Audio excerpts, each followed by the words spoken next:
Bonjour, je m'appelle Jeanne-Hélène, je suis mariée et maman de 4 enfants. Et le témoignage que je vais partager avec vous concerne le harcèlement moral et plus précisément le harcèlement à l'école.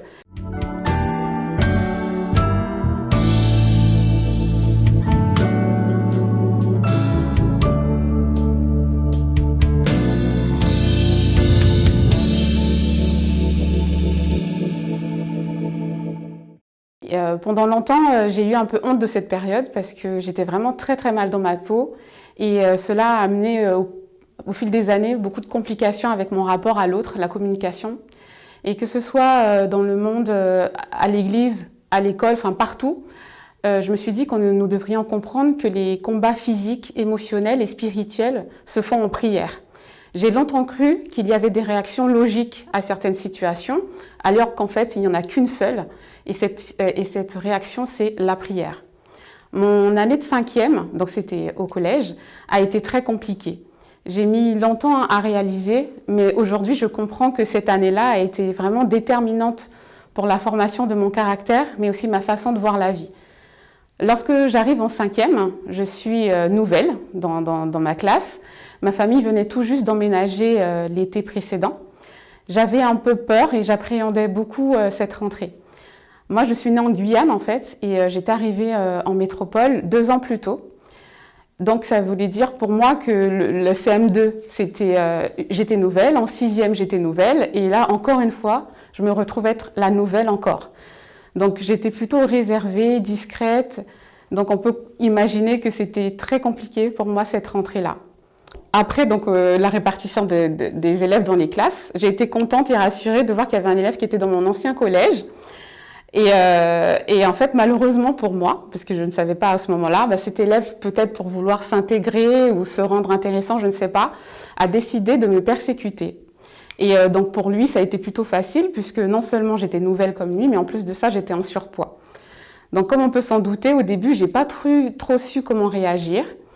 Mais au bout de quelques mois, il a réussi à rassembler tout autour de lui beaucoup de garçons. Et tous les garçons en fait, de 5e se sont mis à m'embêter sur mon poids, sur mon apparence. Et certains professeurs, enfin 2 professeurs ont essayé de calmer les choses, mais ça n'a pas trop marché. Et les garçons ont continué à m'embêter, à continuer à me persécuter. Et puis un jour, vraiment au milieu de l'année, j'étais vraiment, comme on dit, littéralement face au mur, enfin dos au mur, pardon. Et ils étaient là autour de moi en train de m'embêter, de crier, de faire plein de choses. Et j'ai comme un peu pété les plombs, si on veut. J'en ai attrapé un et je l'ai tapé de toutes mes forces. Vraiment, je voulais vraiment que ça s'arrête. Je voulais qu'on arrête de m'embêter. Je me sentais vraiment acculée. Et j'étais tellement en colère, furieuse, que 2 surveillants ont dû intervenir pour nous séparer. Et on m'a même menacée d'un renvoi. Et à ce moment-là, je me suis dit, mais c'est pas normal, je fais que me défendre. Comment se fait-il que c'est moi qu'on menace d'expulsion, de renvoi, etc. Finalement, le lendemain, je suis retournée à l'école, personne ne m'a rien dit. Et j'ai remarqué que le regard des élèves, même le regard des professeurs avait changé. Les élèves me regardaient avec respect, beaucoup étaient venus me voir pour me dire « Oui, tu as été super courageuse, c'est bien, je ne sais pas si j'aurais fait la même chose ». Et là, il s'est passé quelque chose dans ma tête, je me suis dit « Ah bah ok, donc en fait, pour être tranquille, pour pas qu'on m'embête, il faut que je sois agressive et colérique ».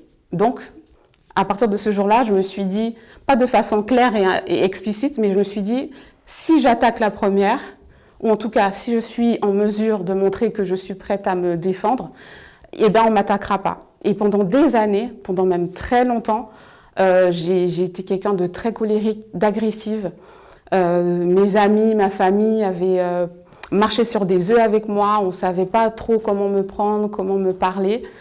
Et j'ai vraiment compris que c'était un problème quand j'ai reçu mon appel en 2011, puisque j'ai vécu vraiment des moments très difficiles, puisque quand on est colérique, en colère constamment, c'est très épuisant, puisque c'est pas naturel de repousser les autres tout le temps.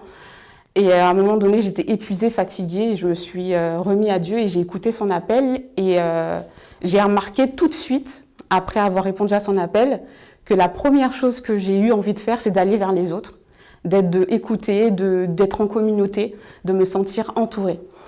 Et c'est à ce moment-là que j'ai compris que toutes ces années passées où je me pensais forte psychologiquement, forte physiquement, c'était vraiment qu'une illusion. C'était juste un moyen en fait de ne plus avoir peur, de plus me sentir seule et isolée, et de même me faire croire à moi-même que si je suis seule, c'est parce que je le veux bien.